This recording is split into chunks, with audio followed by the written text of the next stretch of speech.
Can you guys hear me? All right, I'm gonna move this slightly.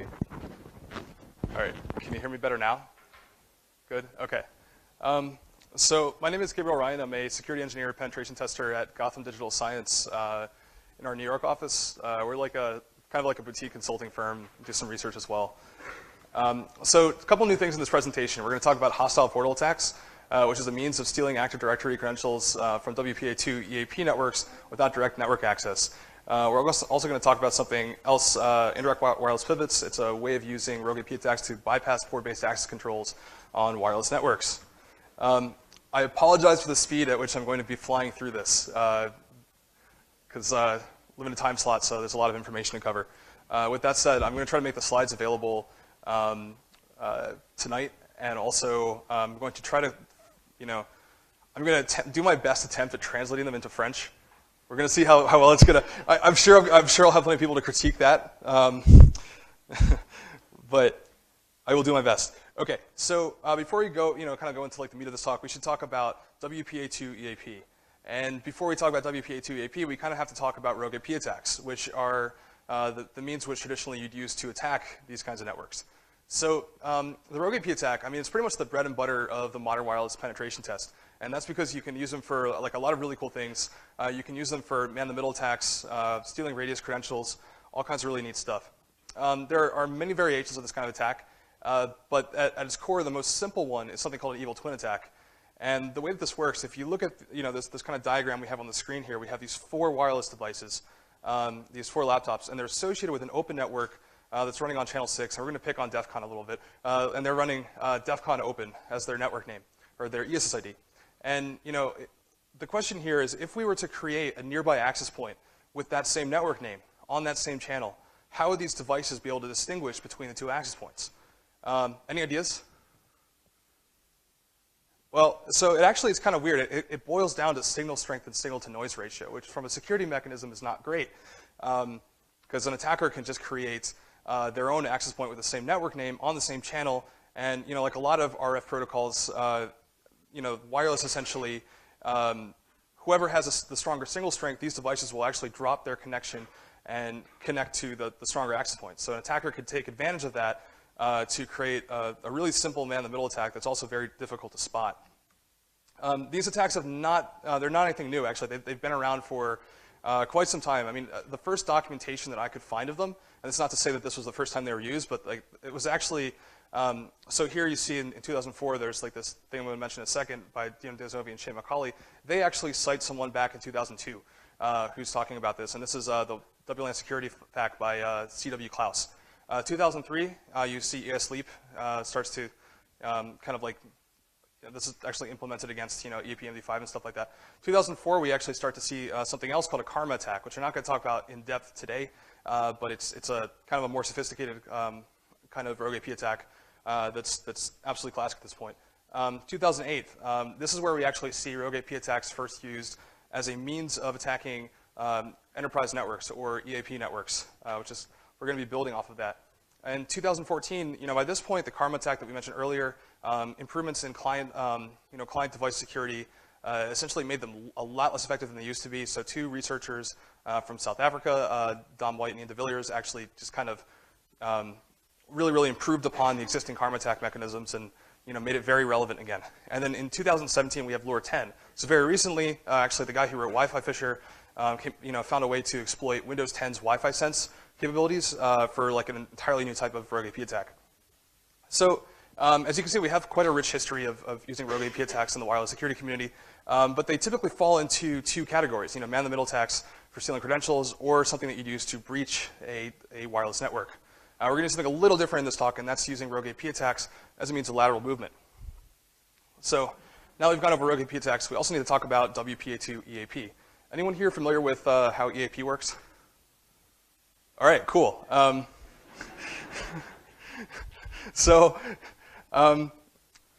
Actually, so essentially, like, there are 2 ways to explain this. I'm going to go with the simplified version first, and then build into like the fuller picture.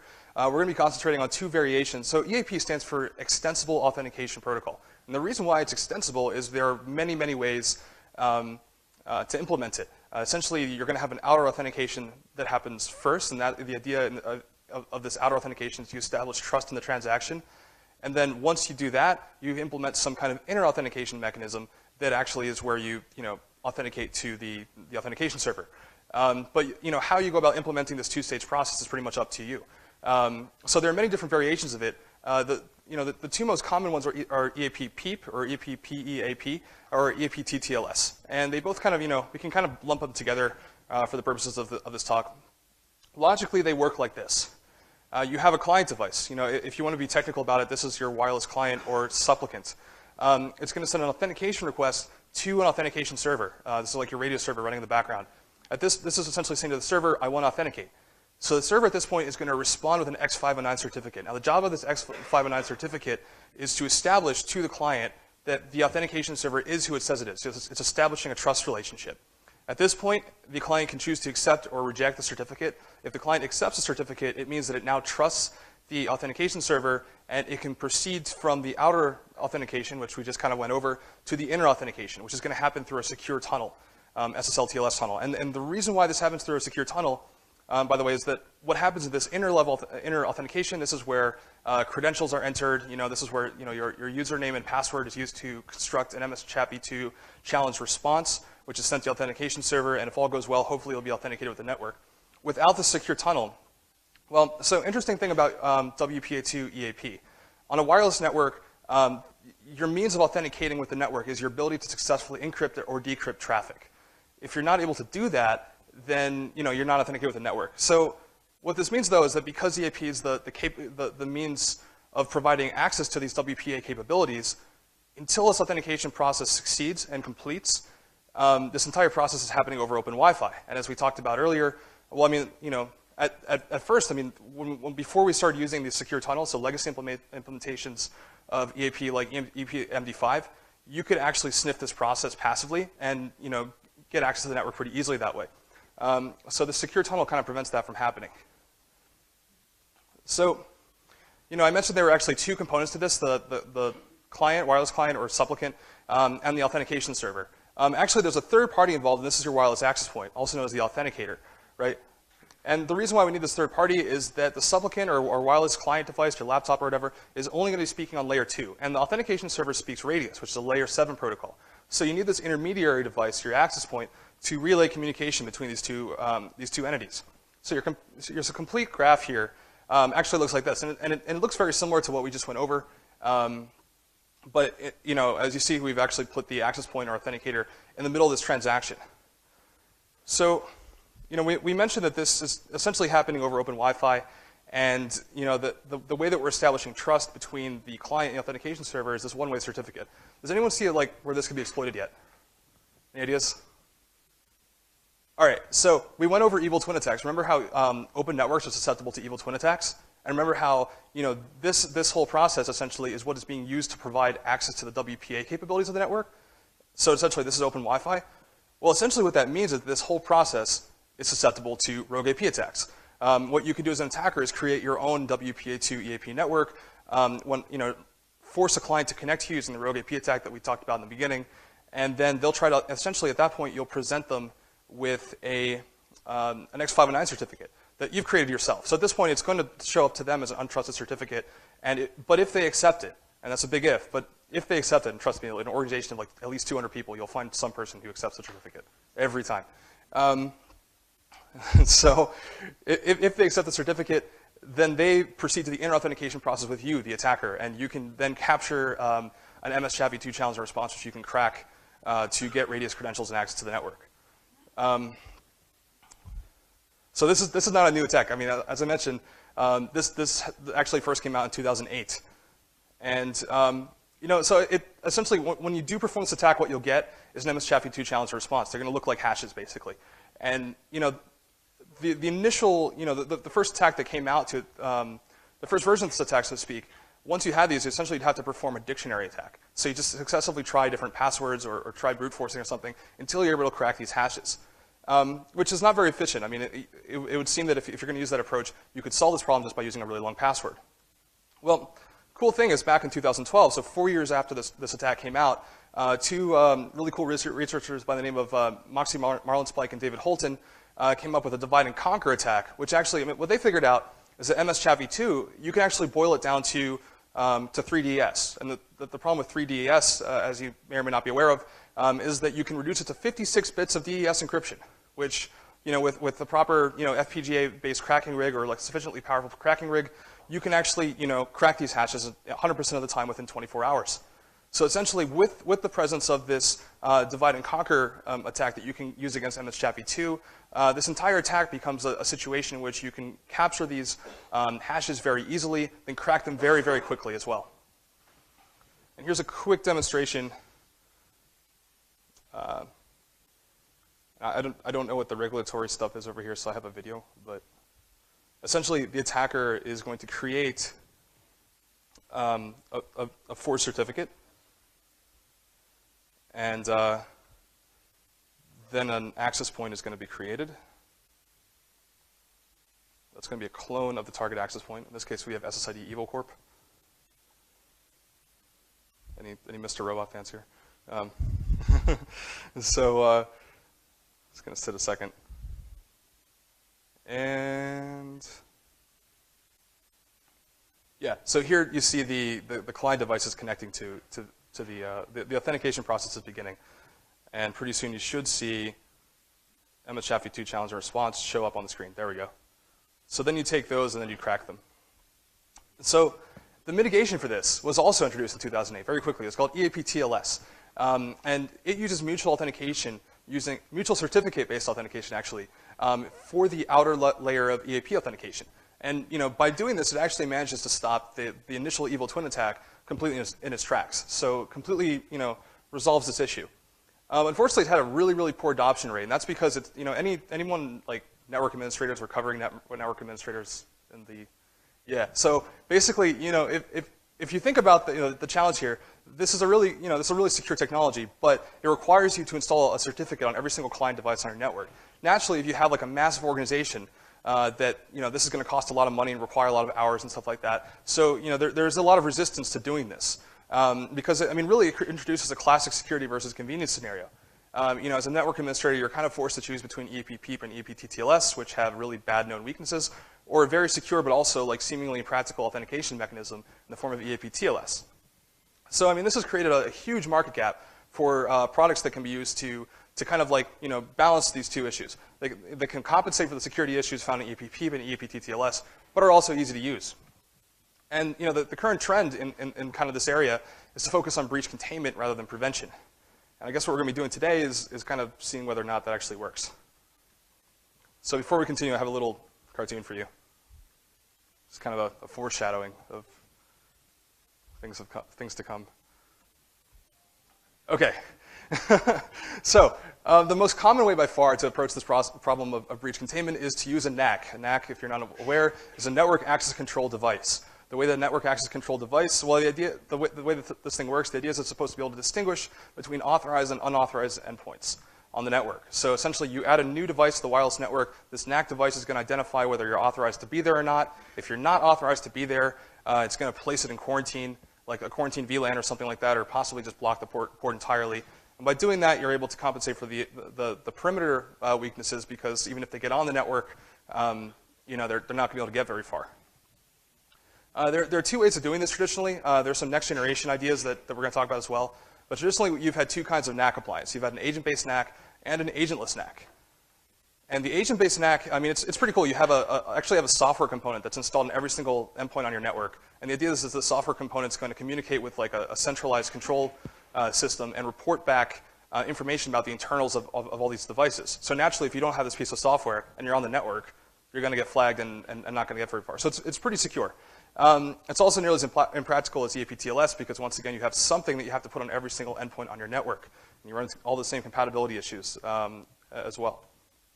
On the other side of the spectrum, there is the agentless NAC. And this uses purely external methods, so passive fingerprinting, active scanning, but purely external methods to identify authorized and unauthorized endpoints. But because it's purely external, it's not able to examine the internals of network components. And you can actually bypass these pretty easily just by masquerading as an authorized device. So this actually brings us back to like the same recurring dilemma that we kind of looked at before, which is insecurity versus impracticality. We have another market gap that's created for a solution that can do the same deep interrogation capabilities of an agent-based NAC, but without all that additional overhead. And this has given rise to something, the rise of what's known as the next generation NAC, which is products that essentially position themselves to be the best of both worlds. I guess so I actually I had one of these that I wanted to bring here. So I because I know we had one at work and I had some spares lying around. I put in a ticket. This is kind of a silly idea. I put in a ticket to our IT department to see if I could borrow one.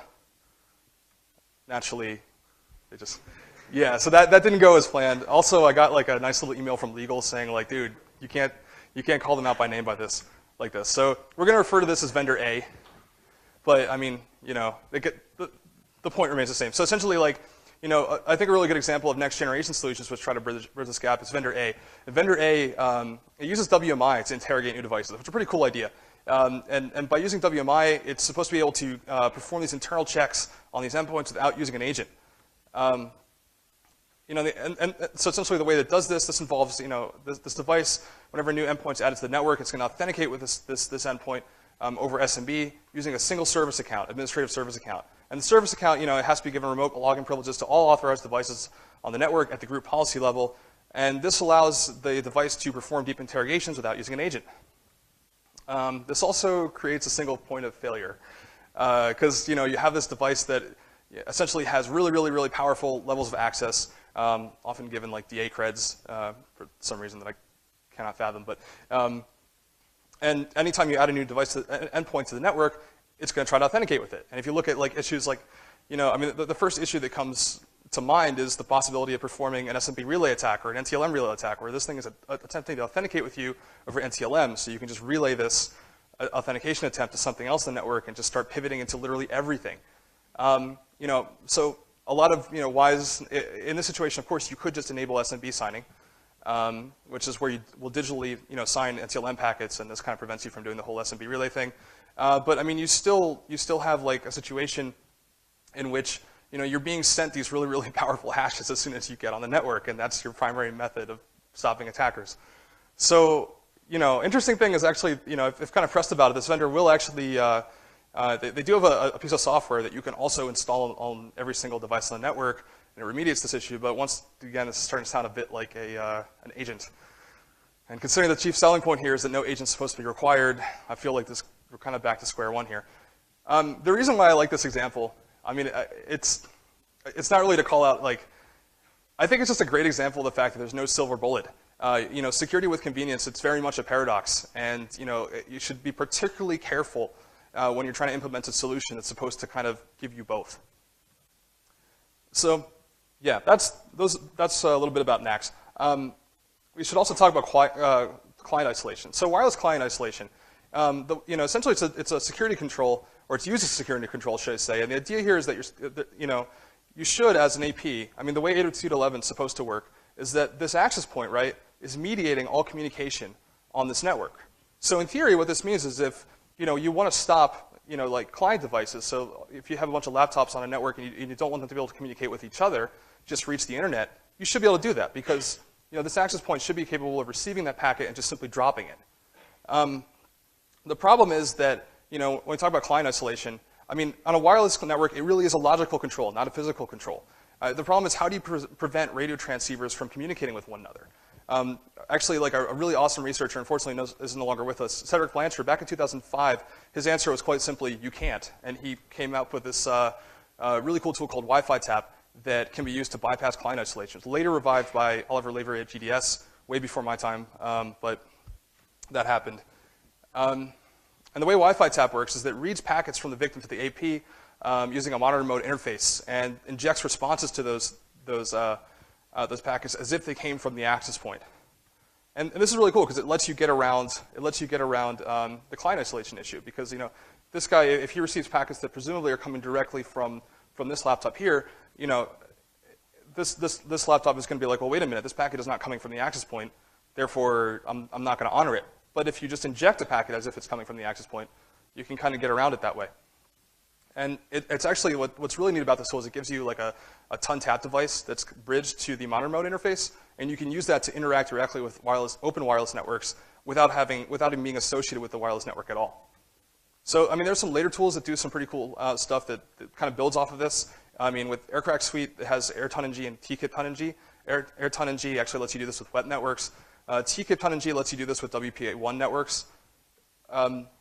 Theoretically, I mean, there was this theory that came out known as Hole 196 several years ago that, you know, I guess the idea was that you should theoretically be able to do this with WPA2 networks. This has been the subject of fierce debate whether this actually works. I personally am highly skeptical as to whether it does, because I feel like there'd actually be a proof of concept by now, if it was viable. But I'm just kind of including it here for the sake of being thorough. But here's like a quick demo of Wi-Fi tap doing its thing. You know, so we have 3 terminals here. This one belongs to a virtual machine, and it's going to be used to create an open network, open Wi-Fi access point. This one on the left is another virtual machine. That's going to be our attacker. And this one here on the right, the bottom right, is going to be it actually corresponds to our host operating system, which we're going to be using as our victim, and is going to be connected to this access point right here. So the first thing we're going to do is we're going to create an open Wi-Fi network, as you see right there. And then we're going to connect to it using our host operating system. Or I'm going to kind of rewind a little bit. Yeah, so we're going to connect to it using our host operating system. And then from our host operating system, we're going to send 5 ICMP packets to the AP, right? And you know what we should expect here is we should receive 5 ICMP responses from the AP. That's the expected behavior. As you can see, we do. So on the attacker machine, which is over here on the left, we're going to run a modified version of Wi-Fi tap called Wi-Fi ping, which all that it does is just, you know, anytime it sees ICMP packet on the network, it injects a response to that packet. And you know, this is a really cool, really easy way of demonstrating that it's possible to bypass client isolation. And by the way, this attacker is not even associated with the same network as this is happening. So we're going to run this tool. And you see here we're sending 5 more ICMP packets, but this time we're receiving 10 responses. So I mean, that's just blowing client isolation right out of the water, because you know, we're not even associated with the same network, and we're sending valid responses that the victim here is actually receiving and acknowledging as legitimate. So food for thought, though. We've kind of, you know, a lot of this talk has been about whether or not, you know, breach containment actually works at identifying an authorized or unauthorized device on a network. But what if we're missing the point? You know, when we think about NAC, the role of NAC in containing a wireless breach, we're using it to prevent attackers from accessing sensitive resources after the breach occurs. And the way that we're doing this is that when an unauthorized endpoint is detected, we're going to take one of 2 actions. We're going to either place the endpoint in quarantine, or we're going to block off the port entirely. And you know, essentially what this boils down to is that, you know, if we violate an access control policy, this is going to cause the NAC device to impose some kind of restriction. On a wired network, this is a physical restriction, right? I mean, it actually physically blocks the port off, and you can't send traffic that way. On a wireless network, as we saw with Wi-Fi tap, these kinds of restrictions can only possibly be logical restrictions. So more on this in a bit. I want you to imagine this is actually a pretty typical scenario that you'll find, like in penetration testing, red teaming, whatever, is that, you know, you breach a WPA2 enterprise network by taking advantages of the rogue AP attack that we saw at the very beginning. But you'll very quickly find yourself, you know, unable to really access much, because, you know, even if this network's used to access sensitive internal resources deeper on the network, which is where eventually you want to end up, you're going to have these NAC devices there in place that kind of immediately flag you as, well, it usually takes about a minute or so, actually, but that flag you as an unauthorized endpoint, and you end up on this quarantine VLAN. So, you know, I guess what we're going to try to answer here is, how can we move from this quarantine VLAN and bypass these restrictions and get over to the restricted VLAN, and hopefully from there be able to access sensitive resources, start to escalate privileges on the network, et cetera. In other words, how do we get out? So before we continue, there is like one more thing we have to review before we kind of talk about this, and that is something called redirect to SMB. Anyone familiar with a redirect to SMB attack? Okay, so the way a redirect to SMB attack works is that you essentially trick a victim into visiting an HTTP endpoint. So you provide them with a URL, they click on it, and this URL will take them to a specially configured web server that you are running. And this web server is designed to do one thing and one thing only, and that's redirect all HTTP traffic to an SMB share on the attacker's machine. So in other words, victim clicks the link, they're taken to this HTTP server. The HTTP server gives them a 302 redirect to an SMB server that you're running that requires authentication. And then this forces the victim's browser to authenticate with your SMB server. And so essentially what you can do this is you can use this to force victims into performing NTLM authentication with you and capture NTLM hashes that way, or relay them to things. There's a variation of this, which kind of builds off of LMNR and MBTNS poisoning, where you redirect them to a non-existent SMB share, and that triggers LMNR and MBTNS.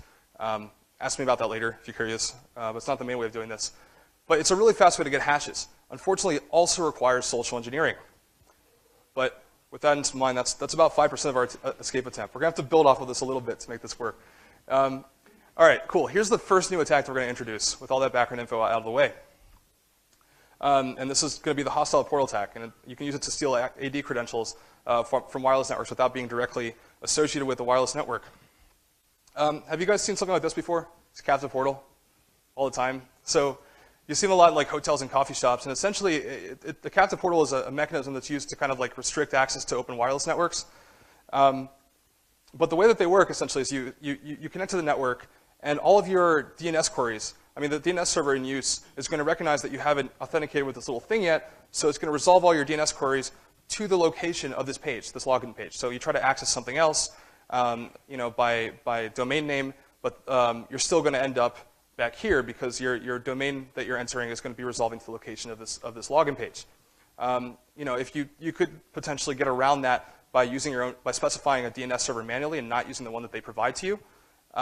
But you can also, because the AP is going to be acting as your network gateway, they can simply redirect your DNS traffic to their DNS server. So even if you try to use a different DNS server to get around this, the fact that the gateway can still redirect DNS traffic means that you're still going to end up back at this page.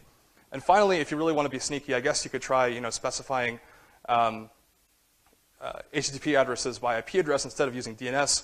But wait, they still are the gateway, so they still can redirect HTTP traffic, and by doing that, send you back to this login page, which gets rid of DNS caching issues as well, by the way. So the point here is that what a captive portal is, essentially all HTTP traffic is being redirected to this portal page, to this login page that we see. So a hostile portal attack, it kind of is similar to this, except we're kind of mixing this with a redirect SMB attack. We're forcing, the way that it works is that you first force a victim device to connect to you using a rogue access point attack. And then you instead of redirecting all their traffic to like a login page or something, you redirect it to a rogue SMB server. And what does that cause them to do? Similar with the redirect SMB attack that we saw earlier, that'll actually cause the victim's browser to authenticate with the attacker. So the whole workflow for this attack is that you force them to connect to you, you start redirecting their HTTP traffic to SMB, and that forces them to perform NTLM authentication with you. So just kind of another demo here. So we have in this scenario here, we have a attacker that's here on the left, and we have a legitimate Wi-Fi access point that's running in this terminal over here on the top right. On the bottom right, we have our victim, which is called Jenkins. We do have a Leroy that we're going to introduce later.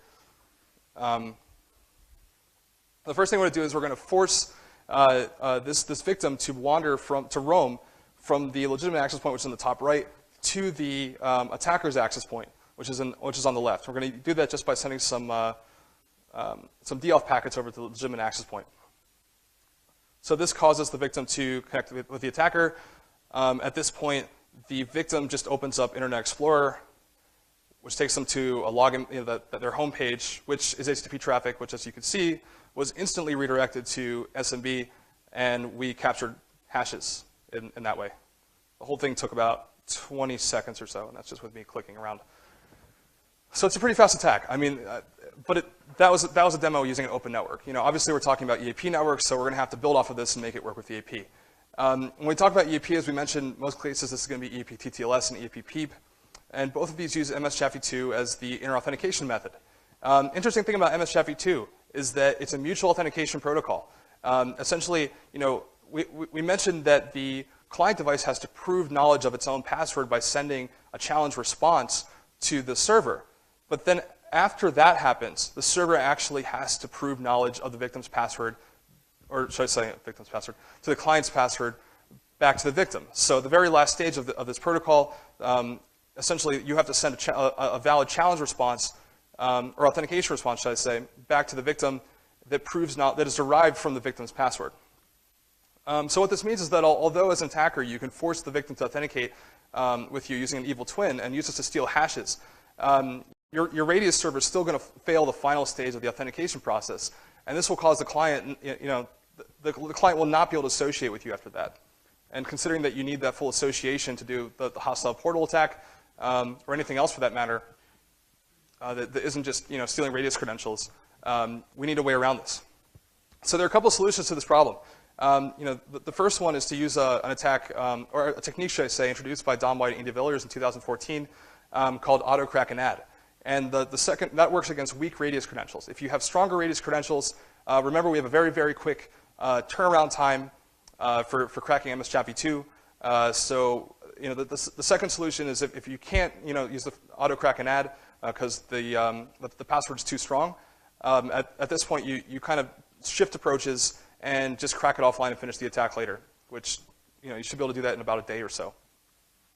So what we're looking at here is the very end of the MS-CHAPI2 authentication process from the perspective of the attacker. Here it says host APD. That's because that's the Radius server that you typically use for performing this kind of attack. So the way host APD works is that once you receive that challenge response from the victim, it's then going to validate it, and then if it's a valid challenge response, it's going to load the victim's password or password equivalent NT password hash from this. It's kind of actually, so it's called the EAP user file. It's kind of a very primitive database implemented using a text file. I know it's bad, but that's just how it's implemented. But it's going to attempt to load this password from the EAP user file and use that to construct the authentication response.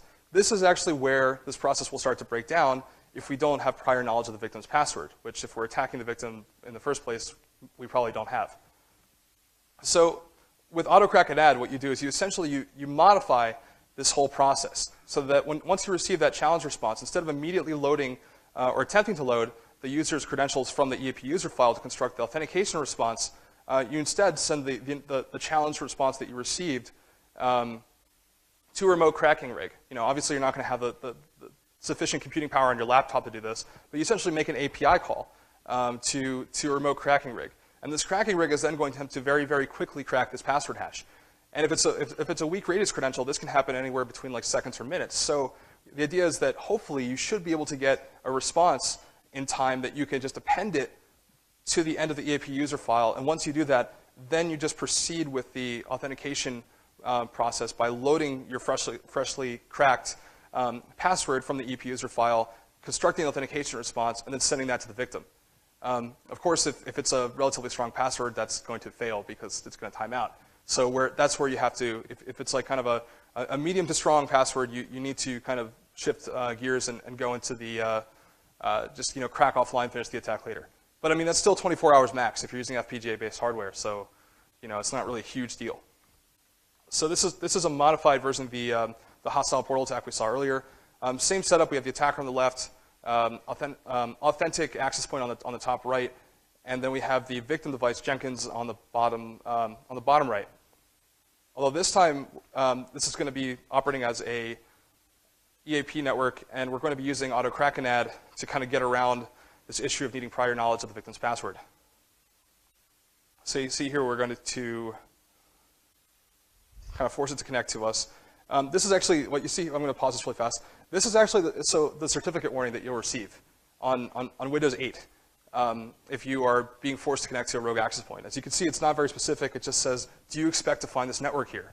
And considering you were just connected to this network a few minutes ago, I mean, that's not very informative. But some other operating systems, they have more informative prompts. But as you can see, it's not much for the user to go by. Anyways, the user connects, and we have hashes already, just because we were able to redirect that HTTP traffic at that point. So what this attack gets you lots and lots of NTLM hashes very quickly. You get similar results to what you'd get with LMNR and MBTNS poisoning. You have a few key advantages here, though. You don't need direct network access, and you're also not limited to a local subnet in the way that you would be if you were attacking LMNR and MBTNS. And the reason for that is you get everything that's connected to wireless. It's also not a passive attack. You're not waiting for like broadcast requests to start appearing on a subnet like you would with LMNR and MBTNS poisoning. Instead, you're forcing this to happen. So that's our first new attack. Back to our scenario we were talking about earlier, though. This is where we're going to introduce the second new attack that we're going to talk about today, and that's the indirect wireless pivot. And this kind of builds off the first thing we talked about. And this is a way of using rogue AP attacks to bypass port-based access control mechanisms. So we mentioned here that we're stuck on this quarantine VLAN. We've breached this network, the perimeter of this network, but as soon as we try to associate with it, our wireless device has been given an IP address on this quarantine VLAN because we've been identified by this NAC as unauthorized to be there. We want to pivot over to this restricted VLAN and continue escalating privileges on the network, accessing sensitive resources, and generally doing all the things that a hacker would want to do once they access a network. It's worth pointing out, though, in order to get access to this network in the first place, we would have had to attack a wireless client device. And so that means that we have at least one authorized device on this network that we can kind of leverage and attempt to pivot through. And it's sitting here on the restricted VLAN. So the first step of the indirect wireless pivot is you're going to force this authorized wireless device to associate with you. Actually, let me rewind a little bit. Let's assume, by the way, that we have two wireless interfaces, two wireless cards. Your first one is being used to connect to this network. It has an IP address on this wireless network. Your second wireless device, your second wireless card, is currently unused, and you're free to use that to perform attacks. So we're going to use that second wireless card to force this victim device to connect to us using a rogue AP attack. We're then going to implement a hostile portal attack and use that to steal NTLM hashes. We can then crack those NTLM hashes. Pick up where we left off. At this point, we may have to perform the initial rogue AP attack again to get this to connect to us. But we pick up where we left off and use this new level of access to place a timed payload on the victim. This payload can be like a scheduled task or something. And what this payload is going to do when it executes, it's going to send a reverse shell back to the IP address, not of the second wireless interface, but the first wireless interface that's currently in quarantine. We're then going to kill our second. We're then going to kill our rogue AP that is currently running on our second wireless interface. That's going to allow the victim to reassociate with the target wireless network. Now remember, this victim is an authorized device, so where's it going to go? It's going to go back over to this restricted VLAN. And from there, a couple minutes later, we'll get the reverse shell from back to our first wireless interface. And this could be the best NAC in the world, and it wouldn't matter. We would have just gone around it completely. So, a better approach to this, that was cool, but there was some password cracking involved, which is less than ideal. But if let's say we have two wireless devices now, and we need two because if you look up SMB reflection, you'll see that you used to be able to do this with one, but that's no longer possible because of a patch that came out like about 10 years ago. But let's say that we have two wireless devices, authorized wireless devices on the network. At this point, and we have like an account that can access both. We could use our second wireless interface once again, but to perform a rogue AP attack that forces these devices to connect to us. But this time, instead of merely using the hostile portal attack to capture hashes, we instead use it to perform an NTLM relay attack from one device to the other. And what that lets us do, that lets us instantaneously place a timed payload on one of the victim devices. Kill the rogue AP, that allows the devices to reassociate with the target network. They're moved to the restricted VLAN, and we just wait for the reverse shell, like before. So here's a quick demo of just implementing. We're going to implement this using, this is the kind of attack that really you can implement it however you want. I'm using EPAMR, which is a tool I wrote for doing the hostile portal attacks, along with a bunch of other stuff, as well as, anyone here used Empire before? Okay, anyone here used Metasploit before? A couple of hands. So it's a post-exploitation framework, has a really good agent for doing that. It's mainly written in PowerShell, but it's really, really good for attacking Active Directory. And we're also going to use SMB Relay X as our NTLM relay server, and that's going to be that's actually part of the IM package, although you can pretty much use anything you want for it. So the first thing we're going to do, this is just kind of getting things set up, is we're launching, actually before I continue, we have our two victim devices are at the top here. We have Jenkins, which we were working with before. We also have Leroy on the top right. So we have Leroy and Jenkins are our victims. We have, on the left here, we have our legitimate access point. And on the right, we have all the terminals that correspond to the attacker using virtual machines. So the first thing we're going to do is we're going to spam some deauth packets at these two victims, directed deauthentication attacks. That's going to force them to roam over to our BSSID, our rogue BSSID here. And now we have one connected to us. We want the other one to connect to us as well. So we're going to force this thing over to roam over to us. And any second there. I hope this like text isn't too terribly small. Because I really, oh, that looks, it's a little blurry, isn't it? Oh well, I'll put this stuff online. So, okay, so now that we've done that, we're going to need the IP addresses of one of our victims to launch our SMB relay attack. So we're just going to copy that and paste it over to our SMB relay server, which we see here. So we paste it over the SMB relay server. We've started the SMB relay server, and now we're going to generate some HTTP traffic on one of our victims. So we see here that we're going to do that. We've just typed some stuff in the address bar. The autocomplete feature generates HTTP traffic, so we could use that to execute the SMB relay attack, which you could see all this massive wall of text that's the SMB relay attack executing. We should receive a reverse connection very soon from our Empire terminal. Yep, see that green text right there? That is our initial connection from our Empire agent, which is just executed successfully on this victim device. And we want to see who we're currently connected to and verify that. So we're just going to do a couple shell commands. Who am I, which will just tell us who we are, what our privileges are. We have NT-authority system privileges, which is really high, so that's good. And we're going to execute the host name command as well, which that will tell us which of these two devices we're currently connected to. And there's a 45-second delay on commands here, so I'm trying to skip forward through that. All right, so it says Jenkins. So we currently have a reverse shell with system privileges in Jenkins at the moment. So at this stage, right, both of these devices have been forced to connect to us, and we've performed an SMB relay attack, which gives us system access inside of this device here. You know, they're no longer connected to the target network, they're connected to us, and we have a shell on Jenkins. So we're going to use that shell to create a scheduled task that will send a reverse shell back to our first wireless interface, which is currently in quarantine. So we're going to do that. And there's actually a module for creating scheduled tasks in Empire, which is kind of why I'm using it for this. I'm going to kind of fast forward through all the little configs there to save time.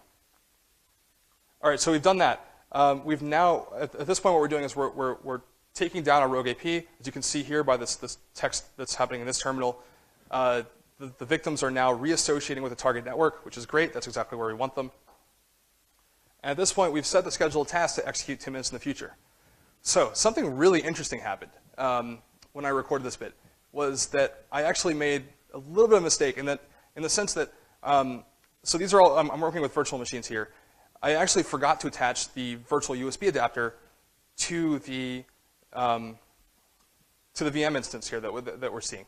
So what happened is that although the victim here, Jenkins, that the payload did execute, it wasn't able to send an initial reverse connection back to or send that reverse shell back to the network interface, because the network interface wasn't plugged in. So I was like, oh, well, shoot, I'm going to have to kind of like re-record this whole thing. But then something really interesting happened that was pretty cool, so I left it in there. And what happened was that I had configured this, actually for something I was working on earlier, I'd configured Empire to, when it ever creates like a payload like that, essentially the payload is going to try 120 times to connect back to the attacker at 45-second intervals. So essentially, what ended up occurring is, as you can see here, I plugged I reattached the adapter to the correct one. And then I start clearing out all these terminals to kind of like re-record the demo videos. And then I go back to Empire and, oh, hey, what's that? It's the green text. Okay, I got the reverse connection anyways once I plugged the thing in. And so essentially, you know, it kept trying to reconnect. I plugged in the virtual network interface, and then it worked. And I thought that was pretty cool, so I left it in there because it kind of, you know, as kind of a latent function of that, it kind of like proves an interesting point about well-written implants and well-written malware, is the fact that, like, you know, you don't necessarily have to immediately be able to receive a reverse connection. As long as you have something that's able to persistently try to get back to the attacker, it'll still work. So I just, for kind of like, I thought that was cool, so I kind of left it in there. But yeah, so at this point we received the connection back from the payload that was executed by the scheduled task, and now but this time we have essentially a reverse connection back to our quarantined interface, which has let us bypass the restricted VLAN. So the reason why this works, the equivalent technique in a wired network would be like literally walking up to a computer that's plugged into the wall, unplugging it from the wall and plugging it into your own router instead, and then attacking it. Oh. Wrap it up quickly. 2 minutes? Okay. Yeah, I mean, the equivalent technique would be literally unplugging a device from the wall and connecting to a hostile network on which you can attack it. The reason why this attack works is that when you think about port-based access controls, they rely on the assumption that the physical layer is something you can trust. In a wireless network, though, the only means that you have of trusting the physical layer is your WPA2. So if you're using a weak form of EAP to provide access to that WPA2, that trust in the physical layer is basically shattered, which allows attackers to control the physical layer using rogue IP attacks, which renders port-based NAC mechanisms useless. What this demonstrates is that using NAC mechanisms to mitigate the risk presented by weak WPA2 implementations, it doesn't actually work. And it also demonstrates that adding port-based NAC mechanisms to wireless networks for the purpose of compensating for EAP TTLS and EAP PEEP, it's actually not really appropriate, especially if the network in question is being used to grant access to sensitive resources. Before I wrap this up, I'm going to make a quick last-ditch case for EAP TLS. It's really not as bad to deploy as it used to be. You can leverage group policy very heavily when configuring 802.1x clients. Your best option is still to use a private CA and to leverage AD as much as possible to deploy EAP TLS. You can even use Let's Encrypt, although the folks at Let's Encrypt will even tell you themselves this is probably not the best way to do this. So just some closing thoughts. Just because wireless and wired networks operate similarly at the logical level, it doesn't mean that they work the same way at the physical level. And as a community, we should really question whether it's a sound business decision to neglect EAP TLS in favor of more reactive approaches that focus on access control and threat containment. And finally, if there's one thing to take away from this, it's that the needs for convenience and security are often at odds with one another. So it's important to maintain a healthy skepticism to propose solutions that promise both. Thanks.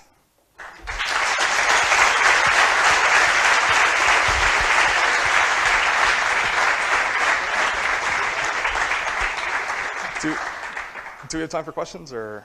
I'm afraid we don't have time to, but I guess you'll be available during the pause for a few questions, perhaps. Okay. Yeah, I'll thank you very much for your talk and many demos as well. Thanks. That was great.